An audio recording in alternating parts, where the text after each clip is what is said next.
Hello, I'm Jeremy, and today I'm going to take a look at a game, a German game by the name of Die Baumeister des Colosseum, or I believe it's the Builders of the Colosseum. And this is a game that is only available in German, although I did find an English rules translation for it on Board Game Geek. It is published, I believe, in 2016 by Schmidt-Spiel, and it plays from in about 30 to 45 minutes for 2 to 4 players. The box says ages 10 and up. I think younger players would be able to play it with help. It's not a very complicated game. And in it, players are going to be playing architects who are trying to collect materials to collectively build a Colosseum. The game is going to end as soon as that Colosseum is built, and then whichever players contributed the most is going to be the winner. So let me take a minute to show you how the game plays, and then I will give you my thoughts on it. So here I've set up the game, and you could see that it has a lot of components, but the game is actually surprisingly simple. At the start of the game, you're going to set out this area here where the Colosseum is going to be built, and that's going to be the main objective or the game timer for the game. So the actual box is used just to hold this piece of cardboard here. The main component of the game is going to be this game board, which players are going to be using this piece to move around and then trigger actions. And then each player is also going to get one of these little starter tile sets to essentially have their own playing area. Each one of them will have at the top this marker that indicates a number of wagon wheels, and you'll have a little pawn to keep track of how many of those that you have. Also, this row here, these tents, that will mark your hand size, so at the start of the game it's equal to 4.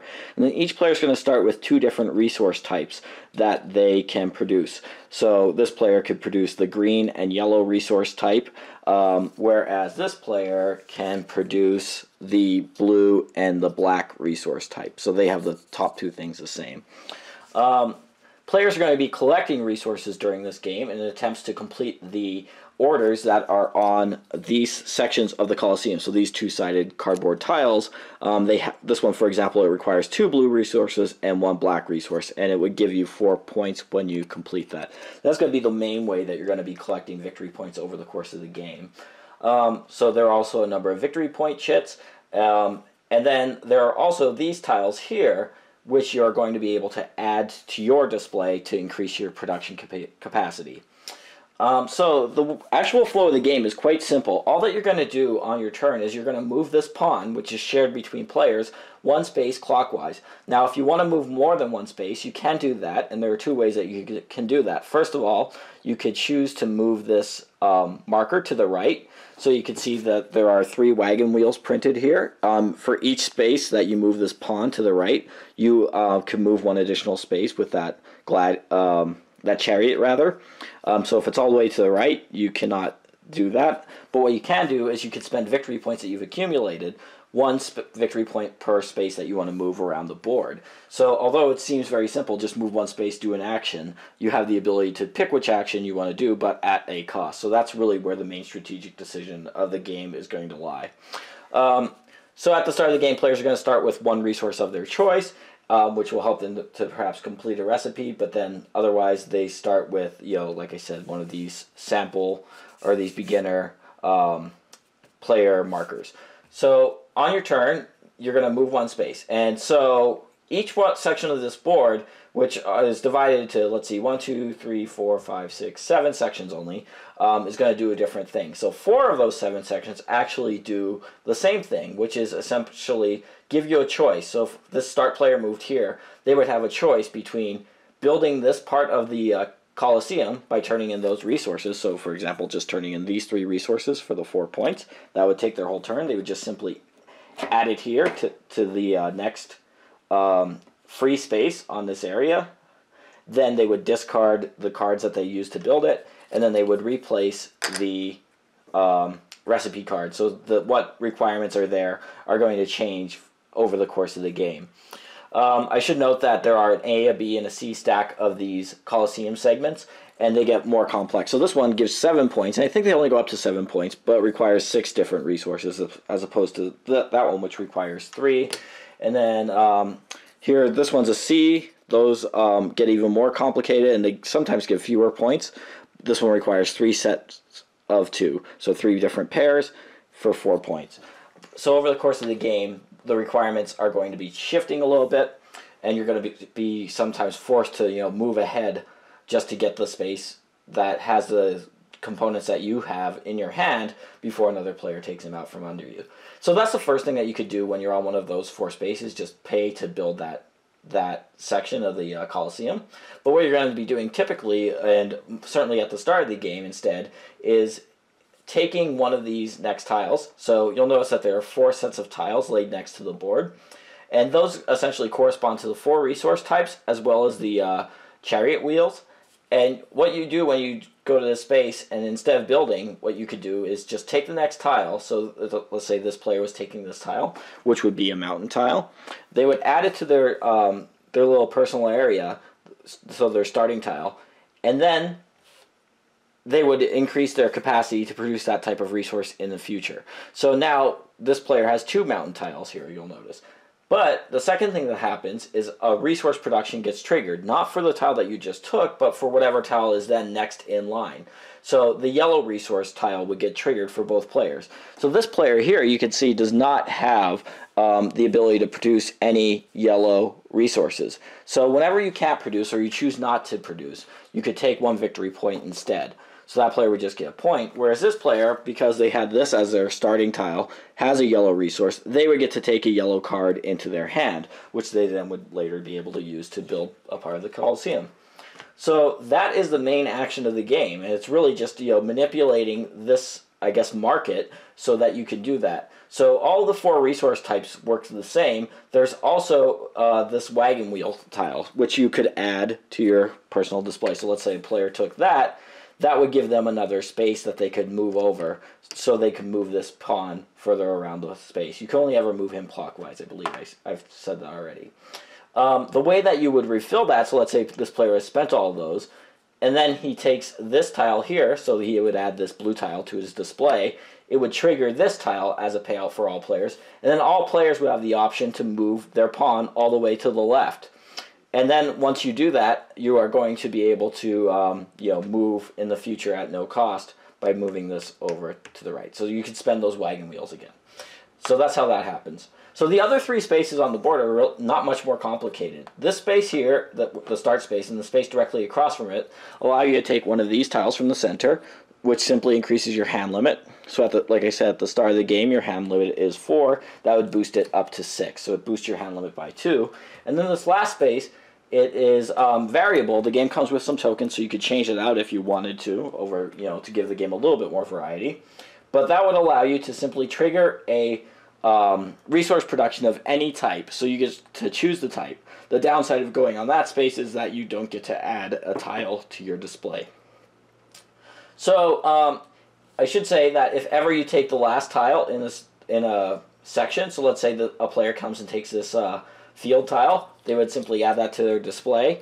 And then what would happen is you would draw out 4 additional tiles from the next stack. So there's a number 2 stack and a number 3 stack. And then that would trigger a scoring for whichever one was at the top that was just drawn. So you would not know what's going to be triggered, although generally in this game you will know. So that would happen to trigger out a field, so both players would collect any fields that they were eligible for, or a point. So the game is that simple. You're just going to keep trying to collect these resources, and then to get the resources that match these different tiles, and then use them to build the different parts of the Colosseum over here. I should note that the last 3 spaces on the Colosseum here do come with a bonus, so the last 3 players get 1, 2, or 4 points to build the last 3 segments of the Colosseum. And then the game will just complete as soon as a player has built that last piece. At the end of the game, then, there's just going to be some simple majority scoring based on the tiles that players have collected in their display here. So each player is going to look, and if they have the most within a section, they're going to get 4 points. And if they are tied for the most, they're going to get 2 points each. So all tile players would get 2 points. If you're single most with, let's say you have the most tents, you get 4 points. You'll tally up those points, plus for every 3 cards of the resource cards that you have left in your hand, you get 1 additional point. And then whoever has the most total points between the points that they've collected over the course of the game, the points that they've gotten for building, and those points for those endgame majority point scorings will be the winner. All right, so that's the builders of the Colosseum, and I should note that this game's designed by Klaus-Jürgen Wrede, who is the designer of Carcassonne, as well as some other famous games. Carcassonne being, I'd say, is most famous. And this is a game that's relatively in league with Carcassonne as far as how complex it is. It takes about a similar amount of time, 30, 40 minutes maybe, even with a full component of 4 players to play. And it's a game that even the first time that you play it, you'll have some sense of what your goals are, which is something that I really like in a board game. I should let you take a look at the finished Colosseum here, since that's one of the goofy components of the game. So that's what it looks like when it's all done. I don't know that you necessarily need that, but it's cute, I suppose. And it gives you, gives you a very visual sense of how far you have to go in the game. As for the game itself, otherwise, the components are fine. They're not exceptional, but, that's, its big gimmick, its claim to fame, I suppose. But the gameplay itself is very smooth and very easy to grasp, yet, at the same time, pretty engaging for a game that's, a half hour long. You are going to be very much playing your opponents in this game, which is something that I like and something that a lot of contemporary Euro games somewhat lack. Looking at what your opponent needs, knowing what they are capable of producing, you are going to be moving that chariot around the board so that they cannot get their their tile without spending an extra number of points to go to that space. So going past an opponent's space, even if it doesn't give you the best thing, is often the best move in this game. Also, because there's an area majority scoring at the end of the game, making sure that somebody who's in competition with you doesn't get one extra tile of a type that you're currently leading might be another great move. So even though the main thrust of the game is just collecting resources, turning resources in, you do have other concerns, especially near the end of the game. In that B section of tiles where there's a lot of 7-point tiles, that's generally what you're going to be focused on. But as the game's wrapping to a close, I've noticed that players tend to start focusing less on actually just building and starting to worry about the majority of their tiles in front of them, because those are a substantial number of points potentially if you are potentially going to win a category single-handedly. That could be 4 points, which is as much as building a tile.